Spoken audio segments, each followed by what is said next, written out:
So it says it's recording. There we go. Oh, All right. Hello, David. Hello again, Irina. Yeah, here we go again. Okay. What we're doing is we're going to talk about the vision, our vision for the group. And that has changed over the years. The intention when we started was just so that we could get together, we could have a look at all the information that we required, and we would assist each other in that area. Now, what I'm finding is this. What I think is a good idea is that we use our collective knowledge, all our experiences that we've gained over the years, and we use it to help each other. So that, to me, is what our Better Living Group's all about. Now, so that's that thing. Now we're going to go to the Advanced Care Directive, medical treatment decisions. And the question is, what happens if I'm gravely ill? And as I said in our Facebook group this morning, thanks to you, you did the Going, Going, Gone flip book, which we have. So what does happen if we're gravely ill? How do we express our wishes and nominate someone? And the other thing we can talk about is what some of our own clients have had, the experiences they've had. So, David, I hope that sort of makes sense to you. Over to you. Thank you, Irina. Yes, the last sessions that we've done covered powers of attorney and the three different types of those. And the only thing that used to exist was a medical power of attorney. Now, the Advanced Care Directive, as we understand it, now supersedes a medical power of attorney.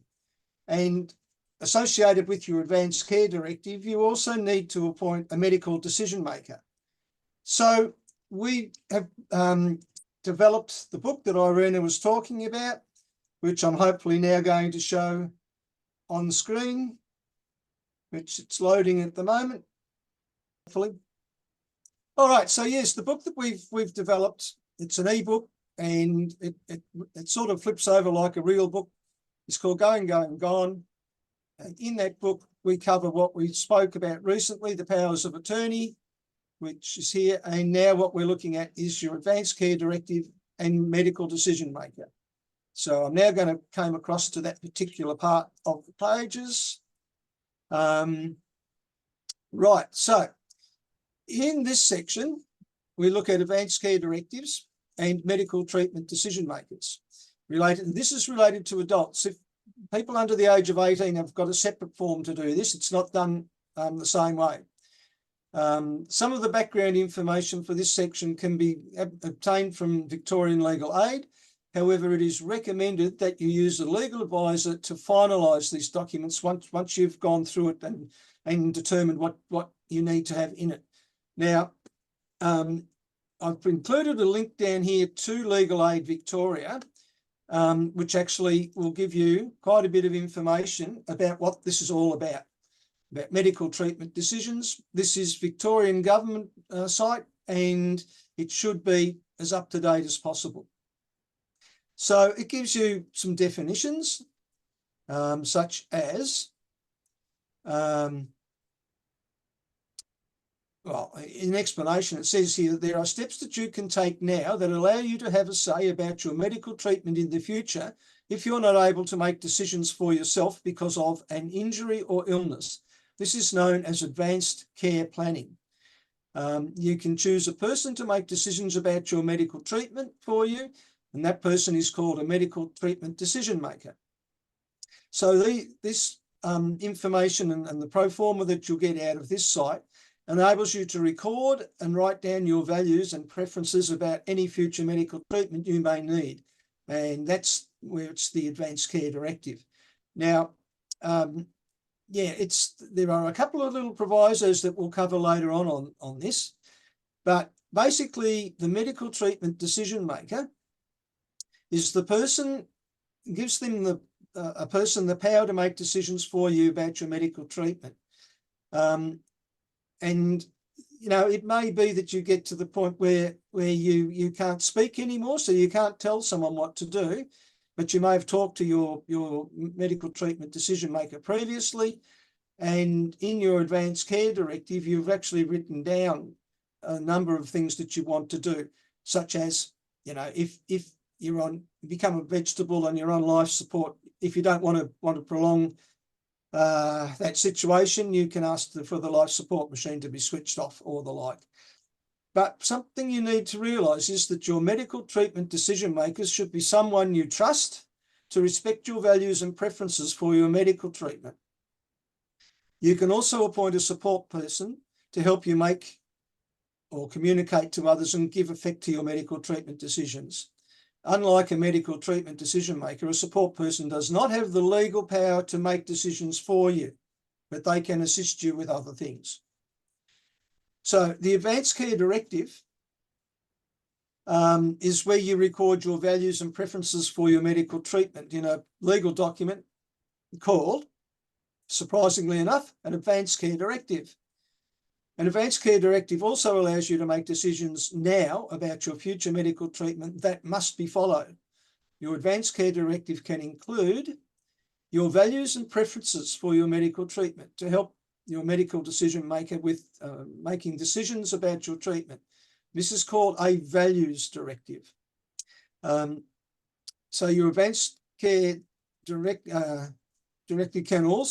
can be a legally binding statement which your doctors and other health professionals must follow.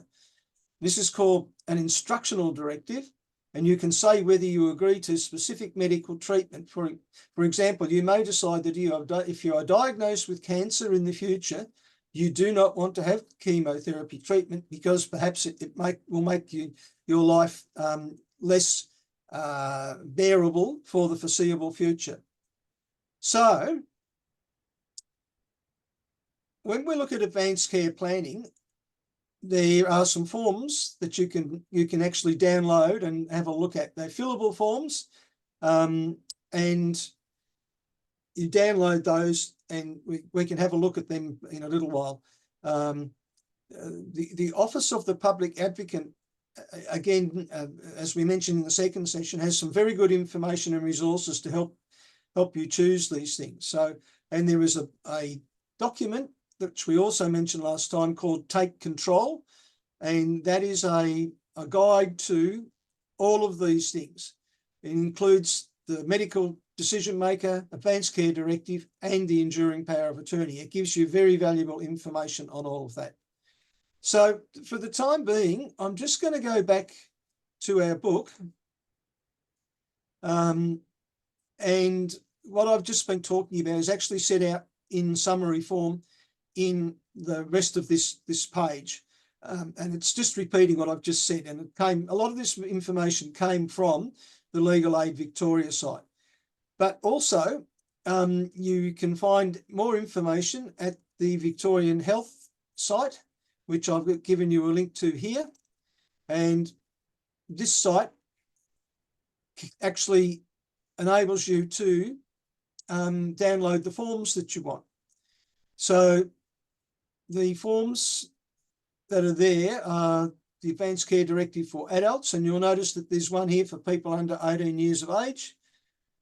There's also one here for a representative who's signing on your behalf, and there's also a revocation of your Advanced Care Directive form if you change it to something else. You need to revoke the previous one. And then there's a form here to appoint your medical treatment decision maker, a checklist of steps for appointing that person. There's a long form for that. And the long form is generally speaking where you have more than one or two people involved as your medical treatment decision maker. There we go. And then the other things qualify through there. And then it talks about the support person. Generally speaking, you won't be needing a support person. If you want to have a look at how this is all set up, there's actually a link here to the Act that authorises all of this. So going back up to the top, an advanced care directive for adults. I'm now going to click on this, and it's probably going to ask me to download the form again. And so here it is, advanced care directive for adults and instructions for completing the directive form. So I'm clicking on that now. Yes, it has asked me to download it. I'm now going to open it, and this is what it looks like. Can you see that, Irina? Yep, I sure can. Very good. Okay. So any advanced care directive that you have previously made under this Act is automatically revoked or cancelled when you complete this advanced care directive. Now, some people may want to revoke their previous advanced care directive prior to doing this form. That's possible for you to do, but what this one says is that it supersedes anything else. It's automatically revoked the previous one. However, if you want to be certain that's the case, then you can revoke it. So, and you can see this form is fillable. I can put in my name, date of birth, my address, my phone number. And then what it has here is list your major health problems. If you have current problems, cross out this section. You know, you may have cancer, either preliminary stage or advanced cancer. You may know that you've got the early onset dementia. You may have lost your voice for whatever reason, whether that be you've had an operation or whatever. You may have lost the use of a limb through a car accident or a stroke or something like that. So this is the opportunity to list all those things that you're aware of that are a thing, a problem that you have already. Well, it's mentioning here an advanced statement relating to mental illness. I guess that's something that I'm not sure how that would relate to the situation, but it's there. You'll notice that some of the information I filled in previously has already been pre-filled on the second page, which is the part 2. And this is the values directive that we were talking about.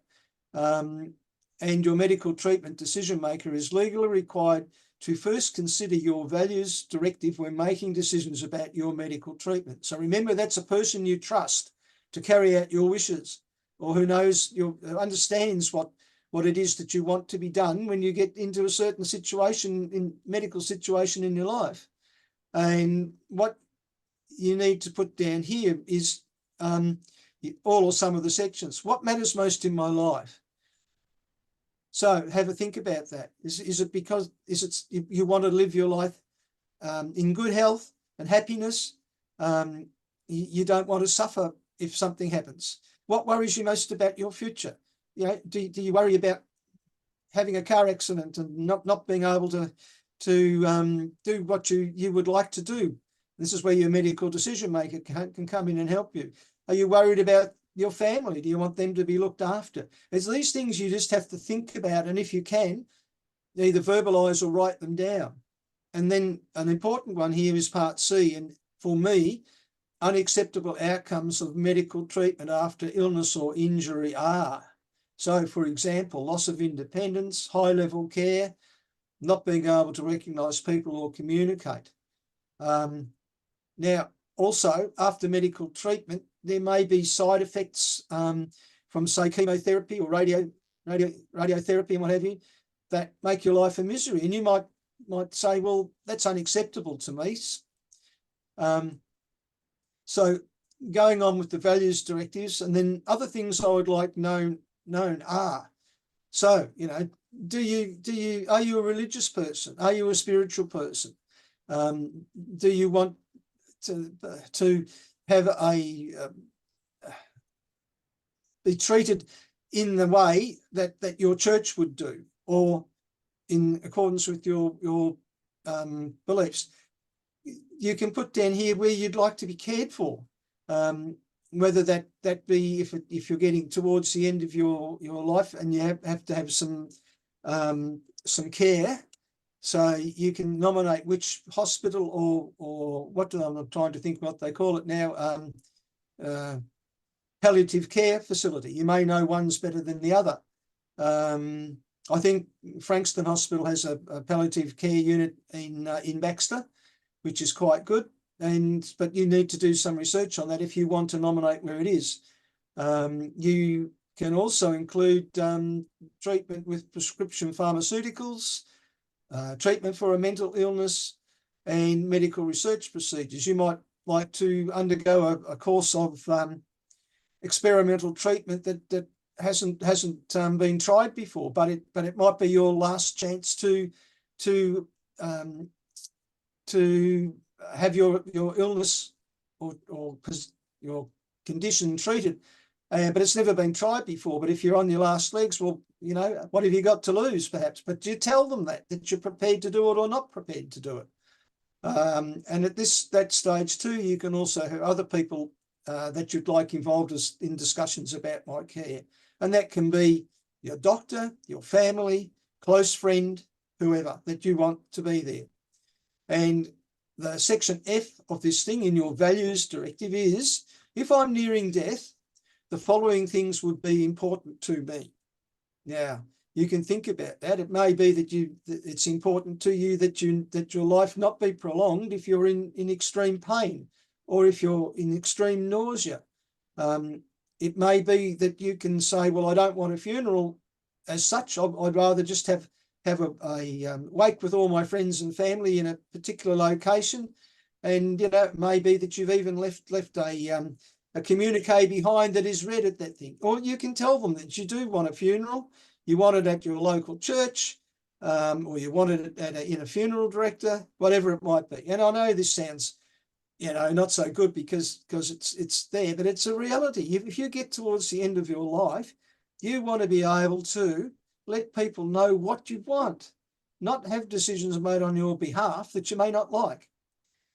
So there's a specific section down here which says, I am willing to be considered for organ and tissue donation and recognise that medical interventions may be necessary for donation to take place. Or I am not willing to be considered for organ and tissue donation. So that's another thing to think about. Now, part 3 is the instructional directive. And this directive is legally binding and communicates your medical treatment decisions directly to your health practitioners. It's recommended that you consult a medical practitioner if you choose this instructional directive. So you need to talk to your doctor so he knows what it is, and it's going to be written down anyway. And as we go through the form, you'll see how this interacts. So your instructional directive will only be used if you do not have decision-making capacity to make a medical treatment decision. Your medical treatment decisions in this instructional directive take effect as if you had consented to or refused to begin or continue medical treatment, and if any of your statements are unclear or uncertain in particular circumstances, it will become a values directive. So if you haven't specifically said something, it doesn't become legally binding. It goes back into part 2 instead of part 3. And in some limited circumstances set out in the Act, a health practitioner may not be required to comply with your instructional directive. Now, don't ask me what that is, but you need to read the Act if that's what you want to go there. So, if you don't want to consent to or refuse medical treatment, you just cross out this page, or you can have a think about it and consent to the following medical treatment. Now, that may be an experimental treatment. It may be that you consent to undergo perhaps chemotherapy, radiation therapy, or you can refuse the following medical treatment. and the following medical treatment may be, if you want to refuse it, I do not want to be left on a life support machine for an extended period of time. And in my own personal area here, I put in the one that I consent to, I'm happy to consent to an experimental treatment, provided that it doesn't cause me extreme suffering or nausea towards the end of my life. I want to die peacefully, not in agony.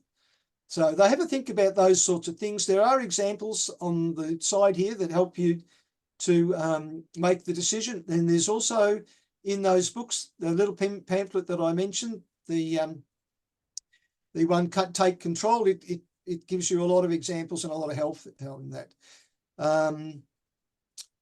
It says here that health practitioners can only offer treatment that is medically appropriate, which makes sense. In an end-of-life care situation, certain medical interventions may be required for organ and tissue donation to take place. So that's why those things are there. You can, in part 4 of this form, nominate an expiry date. I don't know why, unless maybe your health improves and you don't think this is appropriate anymore. You might change your mind.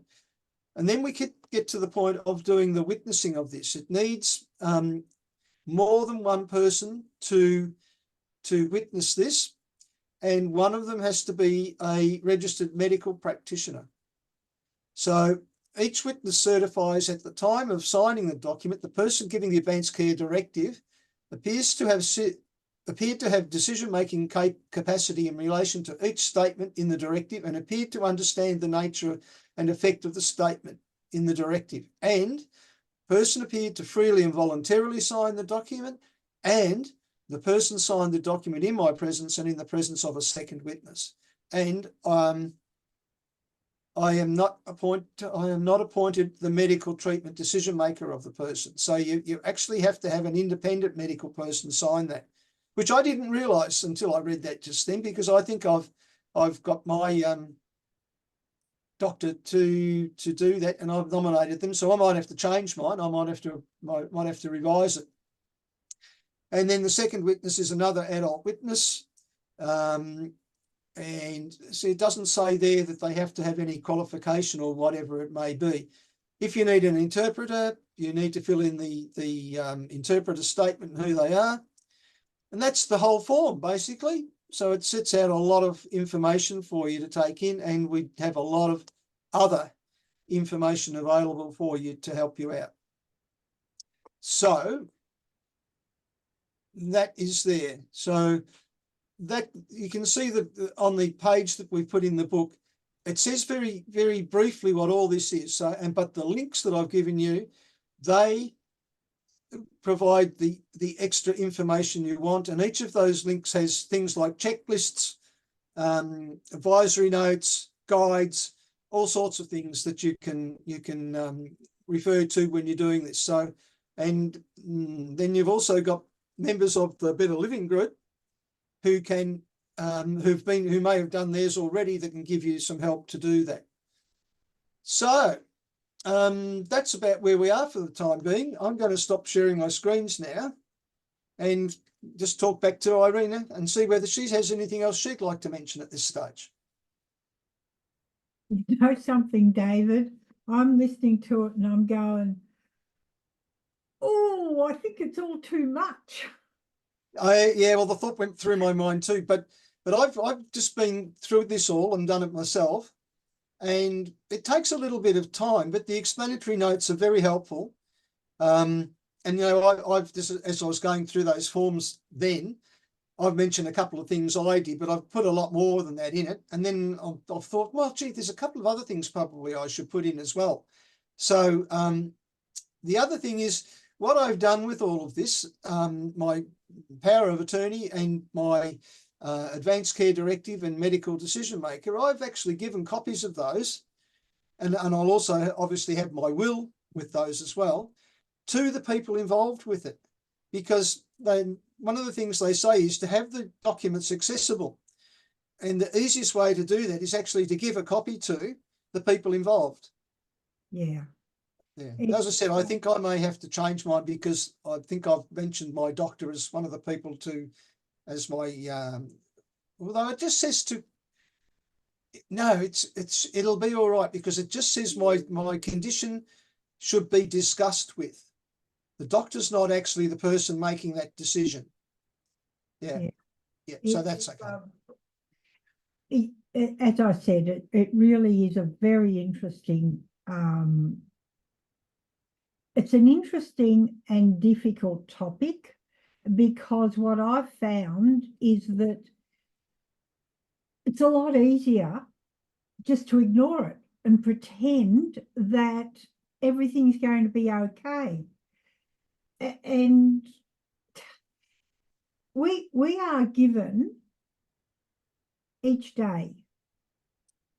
Within that day, we can choose to do, or we can choose to have control or not. And what I'm looking at is it's a lot easier not to have control and to pretend that somebody else has. But the thing is, we do have control. We have the ability to make life easier actually for ourselves, but we also have the ability to make life easier for the people who have to make these decisions for us if we don't take control. And folks, think about family situations where there's more than one child involved, and they may have differing opinions about what they think your treatment should be. Someone might want to keep you for as long as they possibly can alive, just so that it makes them feel better. Whereas your wishes may be that you don't want to prolong a life of agony or misery, and you want to tell your kids that that's what you want done. I'll tell you something. I look back at my own situation with my mum, and if I'd have understood this, no, it wouldn't have worked, because when Mum came to me, she had she didn't even know who I was. So it would have been too late.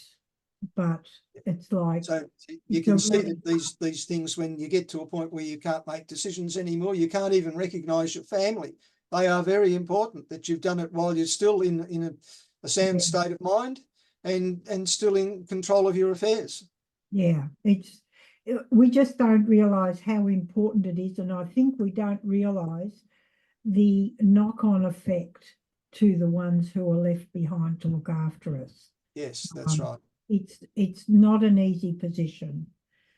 But anyway, David, I think you've done an absolute brilliant job as always. And I'm going to say, I really love what you did with our little background. I think it's fantastic.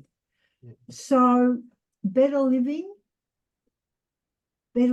Group, well, we're here to look after each other and to give each other the support and the benefit of our knowledge. So thanks, David.